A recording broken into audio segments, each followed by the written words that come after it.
రొయ్య కోడిగుడ్డు పులుసుకి ముందుగా రొయ్యలు వేయించుకోవాలి. ఆ తర్వాత అందులో 2 గ్లాసెస్ వాటర్ పోసుకోవాలి. అప్పుడే ఇసుక కిందకి వచ్చేస్తుంది. రొయ్యలు పైకొస్తుంది. 2, 3 టైమ్స్ కడిగి పక్కన పెట్టుకోవాలి. కొద్దిగా చింతపండు నానబెట్టుకోవాలి. కుండ కొంచెం వేడయిన తర్వాత గ్రౌండ్‌నట్ ఆయిల్ వేసుకొని కొద్దిగా ఆవాలు, వడియం వేసుకొని వేగనిచ్చుకోవాలి.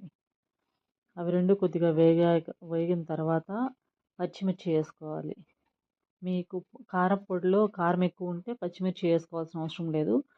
తక్కువ ఉంటే పచ్చిమిర్చి కానీ వేసుకోవాలి. వేసుకొని ఇలా నెక్స్ట్ ఆనియన్స్ని క్రష్ వేసుకుంటే త్వరగా వేగుతాయి, ఫాస్ట్గా వేగిపోతాయి. కొద్దిగా కరివేపాకు కూడా కొంచెం వేయించుకోవాలి.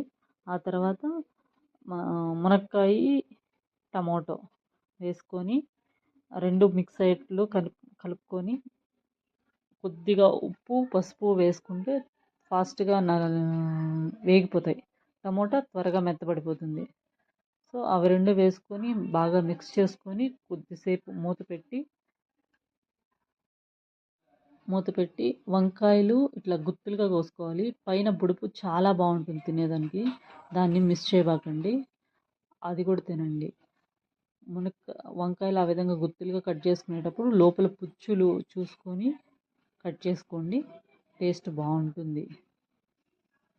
అవి 2 కొద్దిగా మగ్గిన తర్వాత వంకాయ కొద్దిగా మగ్గిన తర్వాత ఇంతకుముందు వేయించి పెట్టుకున్న రొయ్యలు, కోడిగుడ్డు 2 వేసుకొని ఒక హాఫ్ మినిట్ పాటు లైట్గా అట్లా వేయించుకోవాలి ఆయిల్లోనే. కొద్దిగా ఒక హాఫ్ మినిట్ వేగితే చాలు.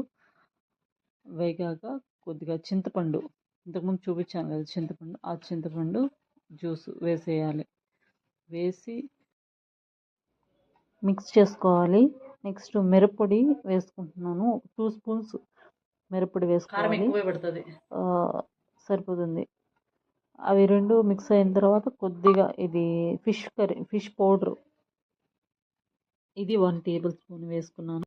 కొంచెం వాటర్ వేసుకొని మామిడికాయ వేసేసి కొంచెం సేపు బాగా మగ్గనిచ్చుకోవాలి. ఆ తర్వాత వంకాయ, మామిడికాయ, మునక్కాయ, కోడిగుడ్డు పులుసు రెడీ.